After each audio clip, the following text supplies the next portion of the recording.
সিজদায় গেছি, পায়ের নিচে জায়নামাজ, তাও গরম মানে না। তার নিচে দিয়েছি জুতা, তারপরেও গরম মানে না। কপালে যাওয়ার পরে মনে হলো ফসা পড়ে গেল। উঠার পরে সবাই তো তাড়াহুড়া করতেছে। আহারে, আমার পায়ের নিচে জায়নামাজ, আমার পায়ের নিচে জুতা, তারপরে আমার পায়ে গরম লাগে। আর আমার নবীর সাহাবীদেরকে কালেমা গ্রহণ করার জন্য এই এই পাথরের মধ্যে চিৎ করে শুয়ে রেখে বুকের উপরে পাথর চাপাই দিয়েছে। আমার নবীর সাহাবীদেরকে পাগলা উটের পিঠে বেঁধে এই মক্কার অলিগলিতে টেনে হিচড়ে বেড়াইছে।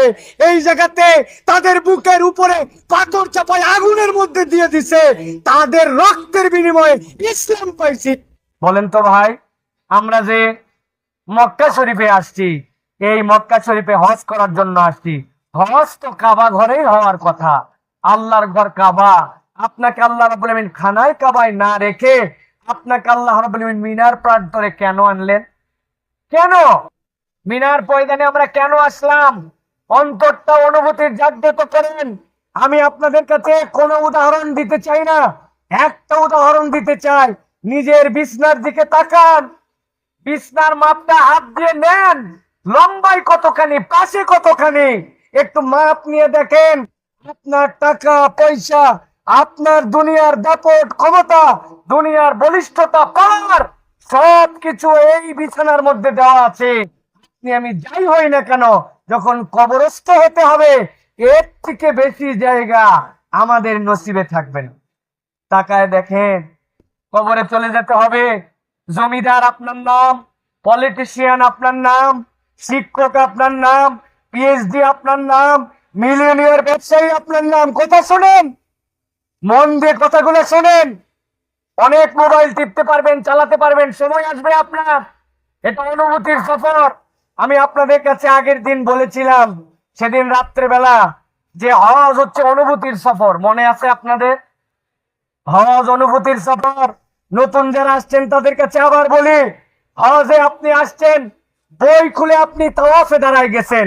তাওয়াফের প্রথম চক্করের দোয়া, দ্বিতীয় চক্করের দোয়া, তৃতীয় চক্করের দোয়া দেখছেন আপনারা? ভাই, আমি আপনাদের কাছে জিজ্ঞাসা করতে চাই, তাওয়াফে যদি এত চক্করে চক্করে দোয়া থাকে, যেই লোকের চোখটা অন্ধ, যেই লোকটা মুখ দিয়ে কথা বলতে পারে না, যেই লোকটা কানা, যেই লোকটা কালা, কানে শোনে না, ও যখন আল্লাহর ঘর তওয়াফ করবে, কি বলবে আর কি পড়বে আর কি শুনবে, ওর তওয়াফ কেমন করে হয়? তার মানে বোঝা যায় তওয়াফে কোনো দোয়ার নাম নয়, তওয়াফ একটা ঘোড়া, ওই ঘোড়াটাই ইবাদত। ওর ভিতরে অনুভূতি জাগ্রত করার নাম ইবাদত, ঠিক কিনা? আপনি আমি আল্লাহর ঘরের পাশ দিয়ে ঘুরছি, অনেকেই তো বলে, আরে খানায় কাবার পাশ দিয়ে ঘুরতে ঘুরতে বিরক্ত ধরে গেল, কত ঘুরবো? কারণ অনুভূতি জাগ্রত কেমনে করতে হয়, ফিলিংসটা সে বুঝে নাই। আমি আপনাদের কাছে বলতে চাই, খানায় কাবা হচ্ছে আপনার আমার জন্য এক্স-রে পেপারের মতো। এখানে অনেক ডাক্তার আছেন, আপনারা এক্স-রে পেপারে কি দেখায়? হাতটা ভালো আছে, কিন্তু কোথায় জানি ধাক্কা লাগায়া ভিতরে ফ্র্যাকচার হয়ে গেছে, ব্যথা বাহির থেকে বোঝা যায় না, পড়তে চাই পড়তে পারে না। ডাক্তার বলে এক্স-রেতে যা। যাওয়ার পরে আলট্রা ভায়োলেট রেডিয়েশন ওই জায়গাতে আসে, আসার পরে একটা ফিল্মের মধ্যে আপনার হাত উঠে যায়, দেখে এই হাড্ডির সাথে ওই হাড্ডি বাঁকা হয়ে গেছে। ডাক্তার দেখে বের করে দেয়, এখন অপারেশন লাগবে নাকি ওর প্লাস্টার লাগবে নাকি ব্যান্ডেজ লাগবে। খানায় কাবায় যখন কোনো বান্দা হাজির হয়, আল্লাহ রাসূল সাল্লাল্লাহু আলাইহি ওয়াসাল্লাম বলছেন, খানায় কাবায় যখন বান্দারা যায়, তওয়াফ যখন করে, ওই বান্দা খানায় কাবার দিকে তাকায় থাকে, কোনো ইবাদত এক্সট্রা করতে হবে না, এটা স্বয়ং একটা ইবাদত। দুনিয়ার সব জায়গায় নামাজ চলে, দুনিয়ার সব জায়গায় রোজা চলে, দুনিয়ার সব জায়গায় যাকাত চলে, দুনিয়ার সব জায়গায় ইতিকাফ চলে, কিন্তু খানায় কাবায় একমাত্র যেই জায়গায় তওয়াফ চলে, দুনিয়ার আর কোথাও এই প্রদক্ষিণ নাই। বান্দা যখন আল্লাহর রহমতের আবুডুবু সাগরে আল্লাহর ঘরের পাশ দিয়ে তওয়াফ করে, কাবাটা তখন এক্স-রে ফিল্মের মতো হয়ে যায়।